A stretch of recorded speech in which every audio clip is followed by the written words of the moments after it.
E aí, minha gente, eu sou Juliana França, estou apresentadora desse maravilhoso programa chamado Papo na Laje. E hoje a gente está aqui no quintal da Fruta do Pé com os maravilhosos, incríveis, donos da Rural, sócio fundadores da Rural, reitor e pró-reitor da Rural. A gente está aqui com o Léo e com o Guilherme. Eu vou jogar para vocês se apresentarem e aí no decorrer da conversa vocês vão pescar o assunto, o tema desse papo maravilhoso que a gente vai ter aqui hoje.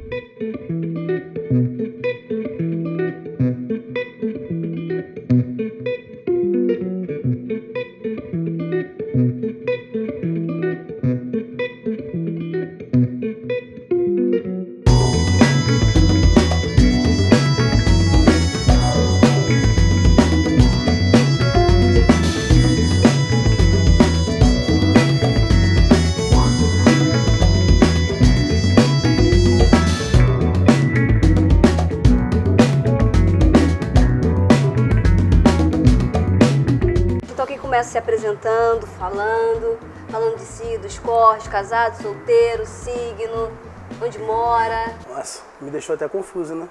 Sou libriano.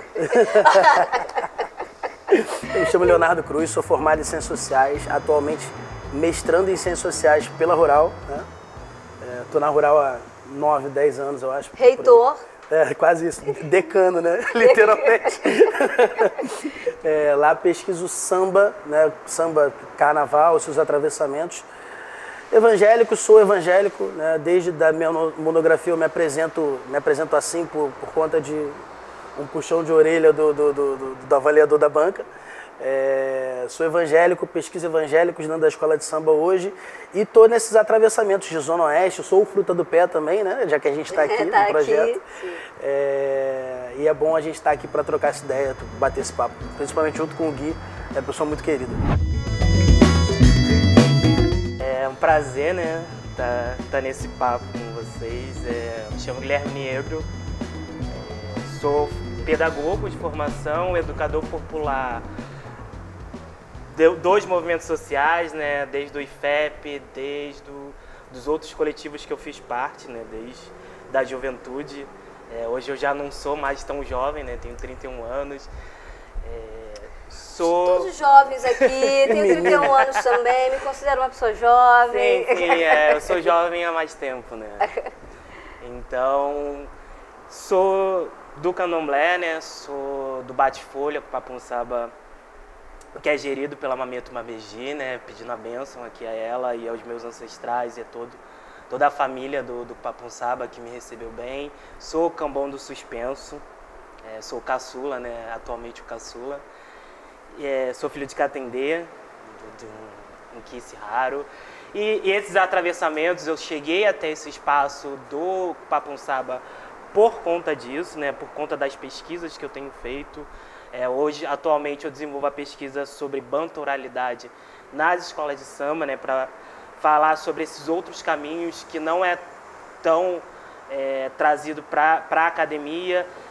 Sou cofundador também do Quilombo do Samba, que é um espaço de pesquisa, mídia, várias outras coisas que a gente vai falar ao longo do programa, né? Que é uma loucura nossa, né? Sim. De se juntar para criar o Quilombo do Samba para fazer pesquisa independente. Vamos né? segurar essa informação. Depois você fala pra gente o que é o Quilombo do Samba.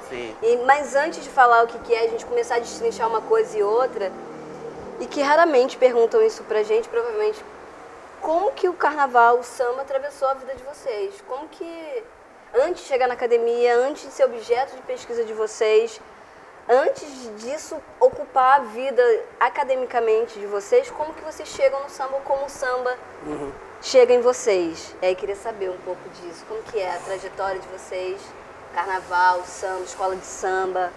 Muito bom, né? Eu acho que sempre teve lá. Não sei se pro Gui foi assim, né? Eu lembro das minhas infâncias, quer dizer, da minha infância. São várias mesmo, imagino que sejam várias. Sentado na sala para assistir desfile de escola de samba, né, passando na televisão junto com meu pai, e aí churrasco, meu pai tomando a cerveja, churrasco estalando, e domingo à noite varando a madrugada para assistir desfile, né? E eu sempre fui muito fissurado em música, sou músico, né? E o fato de ter uma orquestra percussiva sempre me chamou muita atenção, né? Como que se consegue colocar mais de 100 ritmistas tocando numa bateria de escola de samba, um negócio uníssono, que todo mundo faz a mesma coisa, todo mundo se entende através de gestos. Esse ainda negócio anda. sempre me fascinou. Ainda anda. Anda e canta, né? E canta. Né? Sempre foi extraordinário para mim. Né? Não tenho vivência ativa em escola de samba, né? Da participação, isso foi algo que eu fui construir só na graduação, né? Só depois de muito tempo. Por isso que eu falo que eu acho que o samba e o carnaval das escolas de samba sempre tiveram presente na minha vida, né? Sempre teve ali, mas foi algo que eu tive muito mais profundidade a partir da universidade. Valeu. Vamos pensar que os dois espaços que eu convivi desde da minha infância, né? Sou morador de Campo Grande desde sempre, mas parte da minha família, né? Minha família materna morou em Nilópolis por muito tempo, né? Até a minha avó falecer, então foi início dos anos 2000 que ela faleceu. Até então ela morava na Manuel Reis, que é cruzamento com o Wallace Paz Leme, que fica a quadra da Beija-Flor, né? Sim. Então, e aí é 10 minutos da Mirandela, onde a Beija-Flor desfila. Desfila não, ensaia. Uhum. Então, a minha vivência era, e sempre nos momentos que eu ia para Nilópolis, era esses momentos, né? Que era as férias, eram os períodos de férias, de meio do ano e no início do ano. Então, era quando no início do ano tava ocorrendo o carnaval. Então, era quando eu estava indo lá para Nilópolis, né? Então, eu tenho memórias, assim, afetivas, eu tenho algumas, mas como eu sou caçula também de família, e caçula eu peguei todo menos, lugar, né, Gui? sim. Eu peguei muito menos tempo essa questão, meus irmãos pegaram mais, né? Sim. E depois de crescendo, eu falo que eu aprendi a ler também junto com os encartes dos CDs que vinham, né? Hoje em dia já não tem essa era digital, acaba um pouco com isso, né? Com os encartes de CDs. Então, quando ganhava, né? Ou um amigo que eu tenho até hoje, que ele é portelense, e a gente ficava dezembro quase que todo ouvindo o CD e aprendia, e antes do carnaval a gente já sabia todos os sambas. Fora outras pessoas que atravessaram, né, as minhas vivências. A gente falou no off aqui da Unidos de Cosmos, né? Eu conheci um compositor antigo da Unidos de Cosmos, que ele sempre, depois da era digital, ele sempre me pedia para baixar, gravar um CD ali do samba da Unidos de Cosmos, e ele botava lá no bar dele o dia todo. E deixava furar rolar, o CD. né? Eu tenho uma tia que ela foi porta-bandeira da Unidos de Cosmos.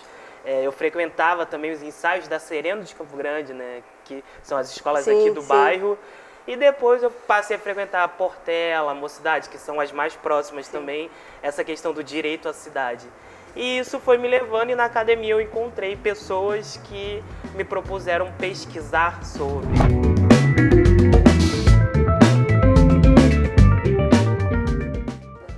Já que a gente começou falando sobre rural, a rural parece a Casa Grande, né? Parece. Pensa aquele P1 lá, parece a Casa Grande.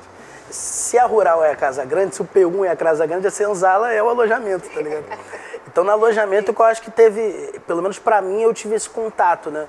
Com pessoas que gostavam de samba, com pretos que gostavam de samba, que estavam vivenciando aquele espaço de maneira diferente, que não vivenciavam aquele espaço pelo olhar do privilégio, que não vivenciavam aquele espaço pelo olhar das vantagens e do deleite que é você estar numa universidade pública. Sim. Universidade pública, pra gente, foi um negócio muito complicado, né? Acredito que a gente compartilhe dessa história. Eu sempre falo isso, eu não demorei 9 anos para me formar na graduação à toa. Eu demorei esse tempo todo para me formar porque eu tive que fazer alguns corres. Dentre esses corres, está tocando num grupo de pagode na universidade, né? Então, eu passei a descobrir mais, e aí eu tive um encontro com o samba a partir da universidade, né? Um encontro mais profundo com a negritude, com as minhas questões identitárias a partir da universidade. E a universidade foi o grande divisor de água para eu me entender enquanto ser humano, eu me entender enquanto ser negro e passar a pesquisar sobre isso, né? E eu acho que o grande gatilho, o grande estalo de consciência foi com um corte de 50% da subvenção do carnaval anunciado em 2017 pelo bispo prefeito Marcelo Crivella, né? E a Mangueira, Beija-Flor e Mangueira, fazendo um enredo que se propõe ser mais crítico, entre aspas, né? Mais engajado. Politicamente mais engajado, para combater essa atitude do prefeito que parecia ser uma atitude de intolerância religiosa, de racismo religioso. Só que é uma atitude para além disso, que além de lidar diretamente com a questão do racismo religioso, lida também com uma pauta neoliberal do Marcelo Crivella. Né? Uma coisa não está dissociada da outra. São coisas que a gente precisa dividir. A gente precisa separar. Ó, existe isso aqui, existe isso aqui. E nesse caso as duas coisas andam juntas. Estão andando juntas. Andam juntas. E isso me deu gatilho. Eu já precisava de uma desculpa de inserção numa escola de samba, né? Aí eu falei, que tal então pesquisar a Mangueira e como a Mangueira constrói... na graduação. Na graduação. Que tal então pesquisar a Mangueira e como a Mangueira vai construir esse desfile que diz que com dinheiro ou sem dinheiro brinca em 2018. E aí me fiz da pesquisa antropológica para tentar entrar na Mangueira e tentar entender como que se deu esse caso. Mas foi através do contato na universidade, não daquilo que a gente aprendeu em sala de aula, isso precisa ser muito bem frisado, mas daquilo que a gente vivenciava no alojamento e nos outros espaços. O Quilombo do Samba, ele é um coletivo hoje independente, ele cresceu, ele nasceu, né, numa ideia do Osmar Filho, que é um coordenador do Pedro II, do Hererebá, né, que é a especialização que eu fiz em relações étnico-raciais, da Vivian, que também ela participa do Quilombo. Ela é daqui de Campo Grande, a gente se encontrou lá no Hererebá e nas nossas viagens vindo do centro do Rio, né, que o Hererebá é lá no Pedro II do centro, até Campo Grande, né, e soltando em Campo Grande, na seção de Campo Grande, a Vivian vai para o lado, eu vou para o outro. A gente vinha conversando, né, falando sobre carnaval, escola de samba, e aí surgiam as provocações, né, que não dava pra gente continuar, porque quando descia do ônibus, cada um ia pro seu lado, a gente só se encontrava, era só segunda e terça, então a gente só ia se encontrar na semana seguinte, né. E o meu sogro também, né, o Luciano Bernardo, que é formado em comunicação, ele também tinha umas ideias de querer ir pra rua para entrevistar as pessoas no carnaval, principalmente ali na Guilherme, ele é de Realengo, na Guilherme da Silveira, onde ensaia a Mocidade e a Unidos de Padre Miguel. Respira samba aqui. E a Bangu também próxima, né? Tem a Bangu, tem a Jardim Bangu, ali que é próxima. É o olho do furacão, né? Ali naquela meiuca. Que é também essa questão periférica que não é vista, né? Quando a gente quer ir, ou a gente vai só para a Mocidade, né, que é a que está no grupo especial, ou vai para Mangueira, ou vai para Portela, vai para o centro. E a gente queria pautar essa questão, né, da Extrema Oeste, porque o Osmar é o único participante. Que é onde está a Extrema Oeste? Então, eu costumo dizer que é de...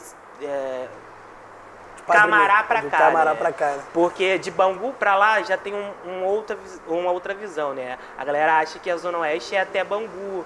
E aí a gente tem até o depois, né? Que é a Extremo Oeste, que tem a Sereno de Campo Grande, tem a Unido de Cosmo, que é de 48, sim, né? Santa Cruz também. A Santa Cruz, que é mais pra lá mesmo. Olha, realmente. E existiram outras escolas também quando Itaguaí fazia parte desse núcleo da Extremo Oeste, né? Depois ela...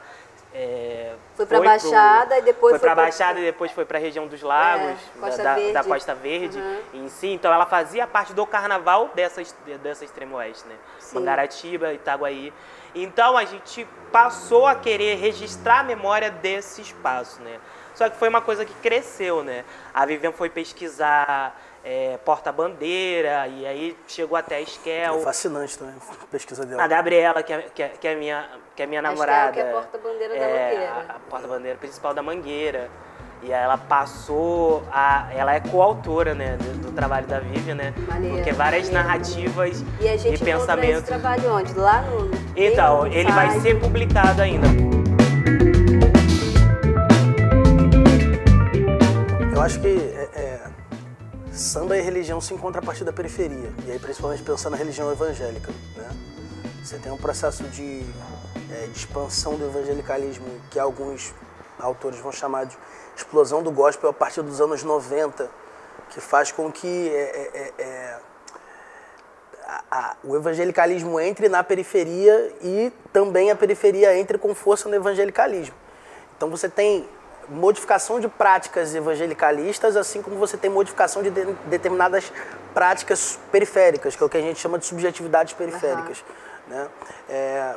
Principalmente se a gente for pensar no linguajar, o quanto é comum, por exemplo, você ver alguém falando misericórdia no meio de uma conversa. Está amarrado, está repreendido.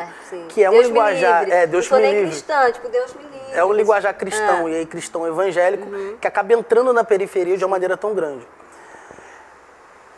As escolas de samba, de uma maneira geral, também estão na periferia, né? E acredito que esse seja exatamente o locus de encontro de escola de samba com atores sociais evangélicos, a partir da periferia.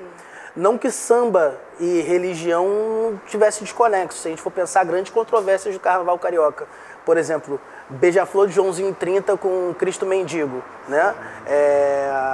São Jorge figurado na Estácio de Sá em 2000 e... Você é muito melhor com data do que eu.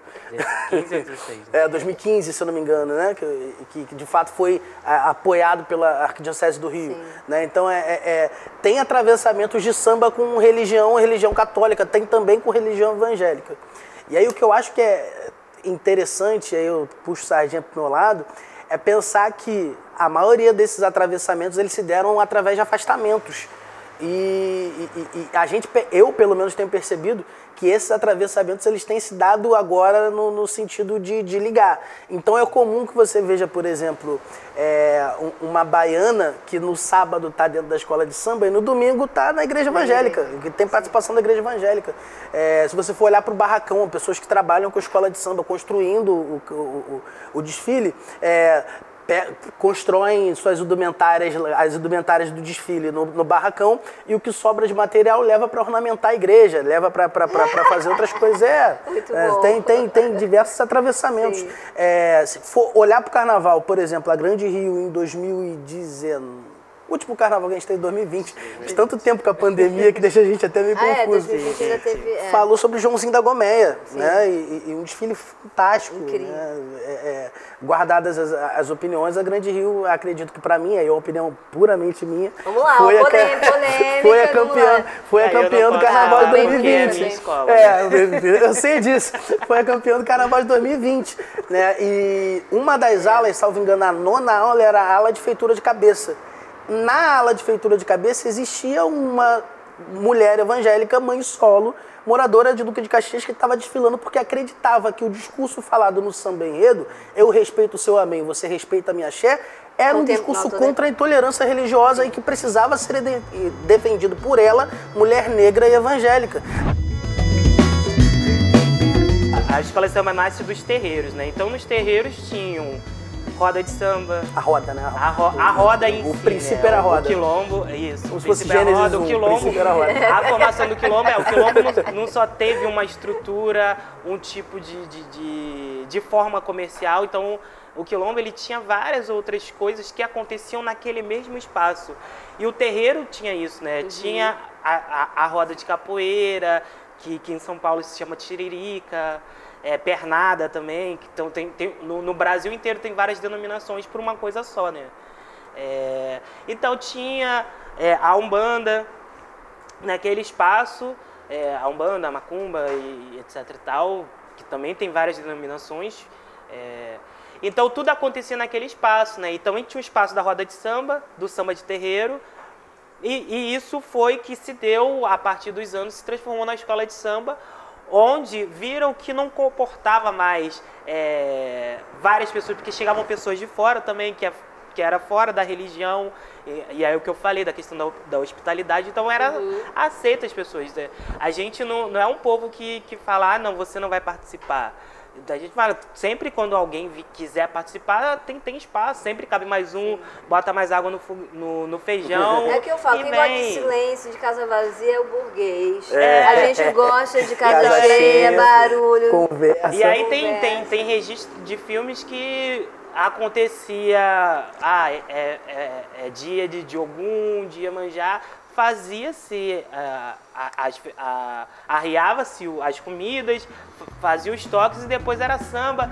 E às vezes isso durava 2 semanas. As pessoas, quem ia trabalhar ia e voltava mais tarde, voltava. Quem podia ficar, ficava e era samba 2 semanas.